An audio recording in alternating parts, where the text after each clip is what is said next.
আজকে কিন্তু বন্ধুরা ইলিশ মাছের ভাপা করেছি আবার।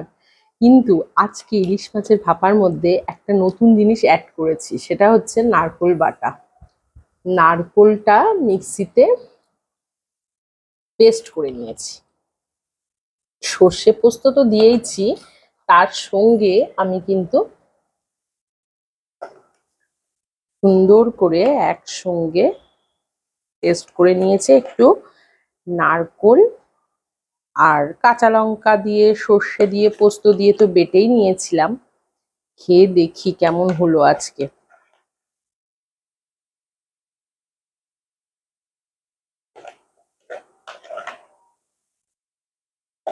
দেখে তো মনে হচ্ছে অসাধারণ হয়েছে। এই হচ্ছে ইলিশ মাছ। একদম জমে ক্ষীর হয়ে গেছে। ওয়াও, দারুণ টেস্ট পেলাম।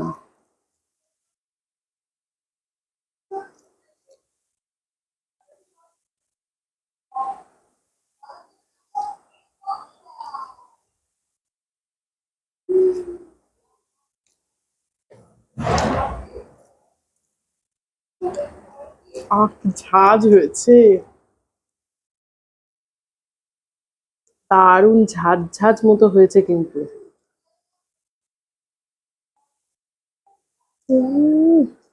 অপূর্ব।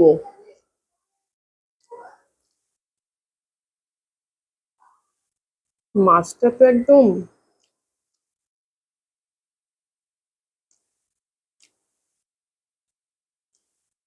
পূর্ব পূর্ব হয়েছে।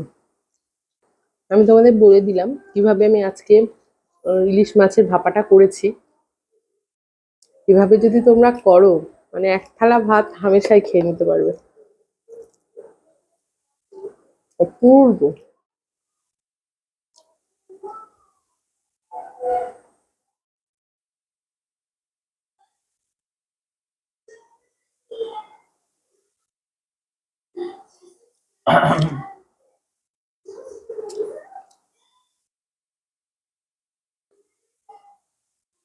হ্যালো ম্যাডাম,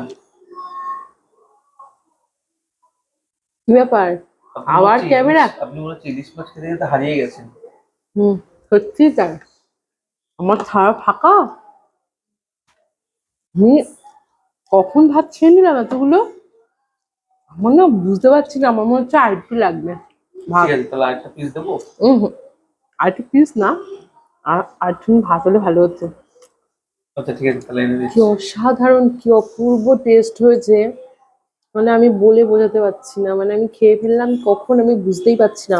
তুমি ডাকলে বলে আমার খেয়াল আসলো, তাই তো। তোমার কেমন লাগলো সেটা বলো। একদম কোনো খুঁত নেই, অরিজিনাল ইলিশ ভাপা যেরকম হয় মাছের ঝালের থেকে মানে অনেক তাড়াতাড়ি রান্না হয় ফ্লেভারটা এবং অনেক বেশি সুস্বাদু হয়। ইলিশ মাছের ঝাল যারা মাছ ভেজে করে, তাদের থেকে আমার মনে হয় মাছ ভাজাটা শুধু তেল দিয়ে ভাজা খাওয়া ভালো। আর অথবা ইলিশ ভাপা খাওয়া মাছের, ভালো। হ্যাঁ, ভাপা খাওয়া ভালো। কাঁচা মাছের জাস্ট কোনো ঝামেলাই নেই। সর্ষে পোস্ত পেস্ট করো বা সর্ষে দিয়ে। সর্ষে দিলে টেস্ট আসবে না, সর্ষে পোস্ত দিতে হবে। সর্ষে পোস্ত না দিলে টেস্ট হবে না। আমরা একটু সর্ষে পোস্ত, আমি দইটা দিই না, দইটা ভালো লাগে না আমার খুব একটা। আমি এর মধ্যে নারকেলটা দিলে দারুণ নরম হয়। মানে মাছটা না এরকম তুলতুলে, এরকম ধরলে গলে যাচ্ছে। আর হচ্ছে 5 মিনিট দিয়েছি মাইক্রোওভেনে, একদম মিলেমিশে একাকার।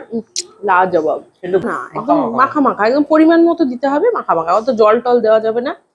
নুন হলুদ দিয়ে মাছটাকে মাখিয়ে নিতে হবে ভালো করে, আর উপর দিয়ে কাঁচা লঙ্কা ছড়িয়ে দিতে হবে চিড়ে চিড়ে। ব্যাস, দারুণ। চলো টাটা।